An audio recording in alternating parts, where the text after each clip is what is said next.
I was there when everything changed. 1 second, the chaos of Skibidi Toilet. Episode 78 was unraveling like a fever dream. Cameramen diving left and right, the skies cracking with digital static, and the next, the ground shook. Not from an explosion, not from the usual madness. It was something deeper, a resonance that hummed in my bones. And then I saw him. Titan SpeakerMan, towering above the battlefield, his silhouette blotting out the glitching sun like a god waking up inside a broken video game. My first thought, this shouldn't be happening. He wasn't supposed to appear here. Not in this episode, not now. My heart raced, not from fear, but from awe. He wasn't just big. He was monumental. His speakers thrummed with an ancient rhythm, vibrating the very code of this reality. Every step he took sent ripples through the map, as if the entire simulation had to re-render itself just to keep up. The Skibidi Toilets froze. No music, no laughing, no taunts. They just stopped. Even the G-Toilet, the grotesque fusion of flesh, porcelain, and corrupted data, recoiled. That's when I realized Titan SpeakerMan wasn't just a character. He was a failsafe, a balancing force, something buried in the digital architecture to restore order when things went too far. And we were way past too far. When episode 79 began, everything felt off. Like the rules had changed, the glitch patterns were cleaner. The skies, once filled with random flickers and binary storms, began to stabilize. But with that came something terrifying. Clarity. I could see the code lines flickering behind the clouds as if the world's mask was slipping. And Titan SpeakerMan, he didn't fight, he harmonized. His sound waves didn't destroy the Skibidi Toilets, they dismantled them, broke them down into raw data, and rebuilt the terrain in real time. That's when the theories hit me. What if SpeakerMan isn't from the same origin as the rest of us? What if he's from outside the Skibidi network, from a higher level of the simulation? His presence didn't just alter the battle, it altered the physics, the logic. Gravity shifted. Cameramen who had been wounded were suddenly rebooted. Stronger, sharper, like they'd been optimized. And me? I felt it too, a strange clarity, like my memories had been fragmented by the digital noise of the series, and now they were realigning. But it wasn't all hope, because as Titan SpeakerMan brought stability, the chaos began to adapt. The Skibidi Toilets started evolving, their mutations syncing with the pulse of the sound waves, like they were learning. One of them, this massive fusion of DJ Toilet and corrupted codec, began emitting counter-frequencies, low bass lines that made my vision blur and my ears bleed. For the first time, I saw fear in SpeakerMan's movements. He wasn't invincible, just immensely powerful. And now, locked in a war of resonance and raw, digital will. I don't know how long it'll last. I don't know if this version of our world can survive the harmonics war that's coming. But I do know one thing. The moment Titan SpeakerMan appeared in Skibidi Toilet 78, the timeline split. And I'm not sure which reality we're heading toward anymore. There's a moment you never forget, the moment you realize you're no longer in control. I felt it in my chest when the soundscape fractured, splitting the air like shards of glass. One side pulsed with the deep, structured bass of Titan SpeakerMan, measured, ancient, intentional. The other side, chaotic distortion. The toilets had found a way to mimic, to counter, to evolve. They weren't just reacting anymore. They were strategizing. I could feel the clash, not just in my ears, but in my mind. Thoughts fuzzed out, replaced by fragments of corrupted memories, like my own story was being overwritten in real time. And then, in a brief silence between the sonic warfare, I remembered something strange. An old Skibidi myth whispered between glitch survivors. They called it the resonant reboot, a theory that if enough harmony met enough chaos in just the right moment, it would reset the simulation, or crash it completely. That's when I saw it, the pattern. The toilet's corrupted frequencies weren't random. They were forming a counter-melody, a dark symphony against SpeakerMan's stabilizing rhythm. And if they finished it, the resonance could trigger that reboot, a wipe of everything. Us, the battle, the world. Clean slate. My instincts screamed to run, but how do you run when the battlefield is the sound? Every step echoed back as data waves, every breath distorted in the thick, resonant air. The very floor beneath me rippled like water, caught between two clashing tides of vibration. Then it happened. Titan SpeakerMan let out a pulse, not just any pulse. This was different, a deep, almost mournful tone, like a memory being sung by the universe itself. Time stuttered.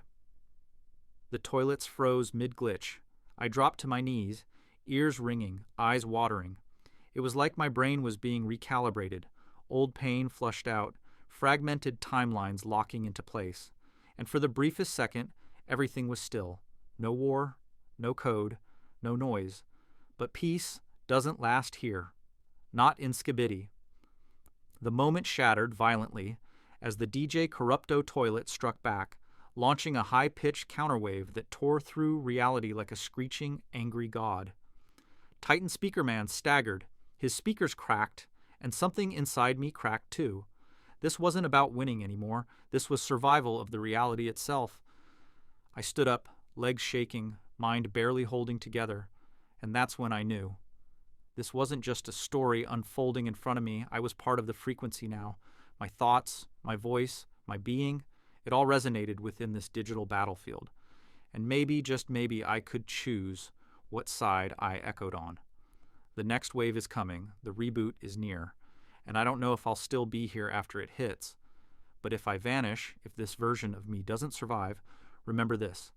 It all began when Titan SpeakerMan appeared in episode 78. And nothing has sounded the same since.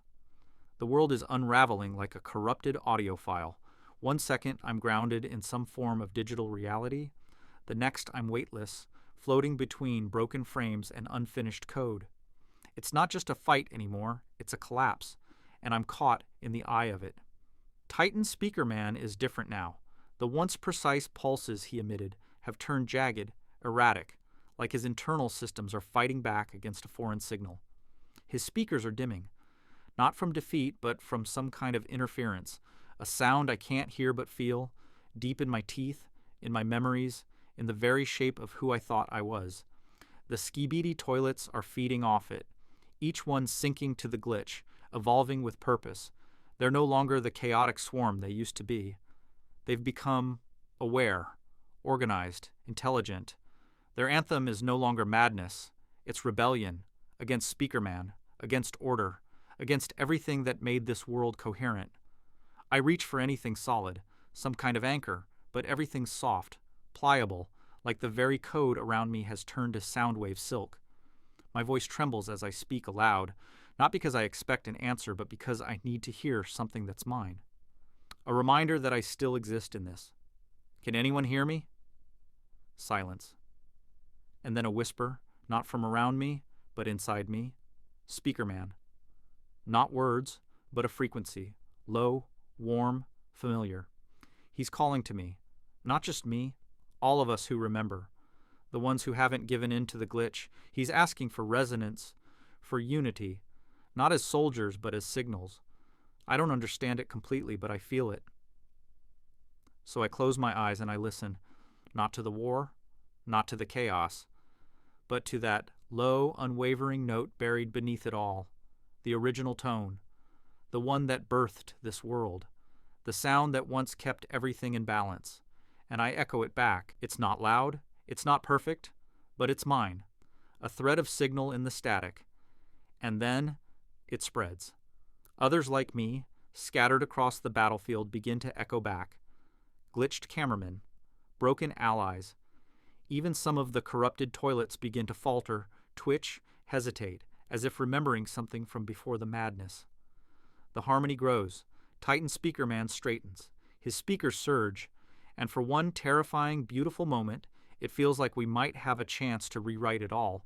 But balance is a fragile thing. And I know deep down that even if we win this battle, the war won't end. Not here. Not now. Still, I'll keep resonating. Because as long as I remember that sound, that true sound, I know I haven't been completely erased. And maybe, just maybe, that's enough to survive the next wave. It's strange how quickly your mind adapts when reality starts to fall apart. I don't remember what the original world felt like anymore. Before the Skibidi virus spread through the code like a plague. Before the laws of physics began to break down under the weight of corrupted harmony. But I remember that sound. The one I echoed. The one that saved me from disappearing. We call it the root tone now. The primordial frequency buried under every file, every frame, every breath of this world. Titan SpeakerMan wasn't just using it, he was it. His very existence was tied to the root, and when I resonated with him, something in me clicked open, like a lock I didn't know I'd been carrying my whole life. And that's when I saw it, not with my eyes, but with something else. Beyond the glitch, past the filter. A second layer of this reality, hidden in the frequencies, where time doesn't tick but vibrates. I watched as Titan SpeakerMan began to unravel, not in defeat but in transformation. His form split into beams of light and sound, folding through the battlefield, touching every corrupted node, every shattered ally. Wherever he passed, the world stabilized, briefly, like a dream holding itself together on the edge of waking. But the toilets didn't just watch. They reacted. The DJ Toilet Alpha, now fully merged with the resonance corruptor, opened its mouth, and instead of a scream or a song, it released silence. Pure, cold, absolute silence, a weapon more terrifying than any blast. And the moment it touched SpeakerMan's pulse, he staggered. The root tone buckled. I felt it in my chest. My echo, the one I'd just learned to wield, flickered, like I was being muted from the inside out. Around me, others began to fade, not dying, but unexisting, rewritten out of the script.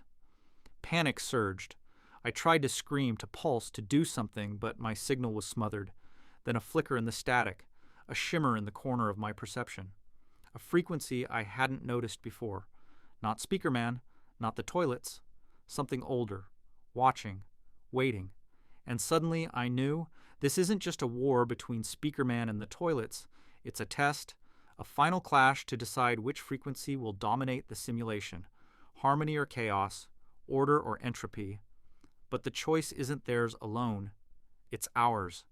Every signal that still pulses, every echo that still remembers what we were before the madness. So I dug deep, past the noise, past the fear, and I sang. Not a song, not really, just my version of the root. My note. Off-key, raw, human, and as it rippled out across the broken land, through the fragmented code, others joined. One by one, we found our echoes again.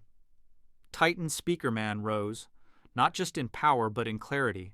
He looked right at me, or through me. I don't know. But I heard the message clear as crystal. You're not just witnesses, you're part of the harmony. The final pulse is coming. I can feel it gathering. If we get this wrong, we don't reset. We end. But if we get it right, if we resonate, unify, remember, then maybe, just maybe, we begin again. And if you're still here, if you've felt the tremor of truth behind the chaos, the whisper of resonance beneath the madness, then your signal matters too. This story isn't finished, it's still unfolding, and you are part of it. So don't just watch, don't just scroll past. Echo back, drop a comment with your theory, your note, your part of the frequency. Subscribe if you felt even a flicker of that root tone inside you. And share this with someone who needs to hear that, even in the wildest war between sound and silence. We still have a choice. The next wave is coming. And when it does, make sure your voice is part of it.